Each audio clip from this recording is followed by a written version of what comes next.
ಜನರಿಗೆ ಯಾವುದೇ ಕ್ಷೇತ್ರದಲ್ಲಿ ತರಬೇತಿ ನೀಡಲು ಒಂದು ಕಂಪನಿಯು ಅಥವಾ ಆ ಸಂಸ್ಥೆಯು ಅದರ ಬಗ್ಗೆ ಪರಿಪೂರ್ಣ ಜ್ಞಾನ ಹೊಂದಿರಬೇಕು. ಅಲ್ಲಿ ಅಂತಹ ಪರಿಸರವಿರಬೇಕು. ಆದರೆ ಯಾವುದೋ ಬೇರೆ ಕೆಲಸವನ್ನ ಮಾಡುವ ಸಂಸ್ಥೆ ಇನ್ಯಾವುದೋ ತರಬೇತಿ ನೀಡಿದ್ರೆ ಹೇಗಿರುತ್ತೆ?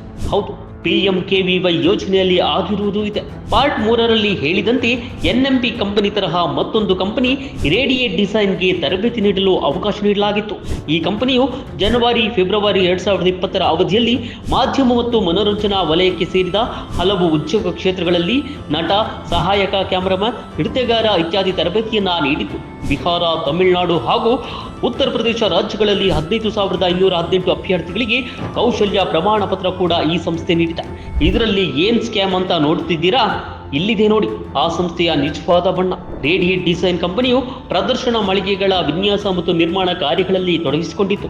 ಆದರೆ ಆ ಸಂಸ್ಥೆ 15,218 ಅಭ್ಯರ್ಥಿಗಳಿಗೆ ಮಾಧ್ಯಮ ಮತ್ತು ಮನೋರಂಜನಾ ವಲಯ ಕ್ಷೇತ್ರದಲ್ಲಿ ಪ್ರಮಾಣ ಪತ್ರ ನೀಡಿದೆ. ಆಡಿಟ್ ಪ್ರಕ್ರಿಯೆ ವೇಳೆ ರೇಡಿಯೇಟ್ ಡಿಸೈನ್ಸ್ ನೀಡಿದ್ದ ವಿಳಾಸವು ಯಾವುದೇ ಹೆಸರು, ಫಲಕ ಅಥವಾ ಗುರುತು ಇಲ್ಲದ ಒಂದು ಅಂಗಡಿಯಾಗಿತ್ತು. ಇನ್ನೊಂದು ವಿಷಯ ಏನಂದ್ರೆ 2014-15ರಲ್ಲಿ ಕಂಪನಿಗಳ ರಿಜಿಸ್ಟರ್ ಮೂಲಕ ಕಂಪನಿಯ ಹೆಸರನ್ನ ಅಧಿಕೃತವಾಗಿ ತೆರವುಗೊಳಿಸಲಾಗಿದೆ. ಆದರೂ ಈ ಸಂಸ್ಥೆಗಳಿಗೆ ಹೇಗೆ ಕೇಂದ್ರ ಸರ್ಕಾರ ಅವಕಾಶ ನೀಡಿದೆ? ಈ ವಿಷಯ ಮಾತ್ರ ಇನ್ನೂ ಸಸ್ಪೆನ್ಸ್. ಹಗರಣವೇ ಬಿಜೆಪಿಯೊಳಗೋ, ಬಿಜೆಪಿ ಹಗರಣದೊಳಗೋ. ಪಾರ್ಟ್ 5ಕ್ಕಾಗಿ ಸ್ಟೇ ಟ್ಯೂನ್ಡ್.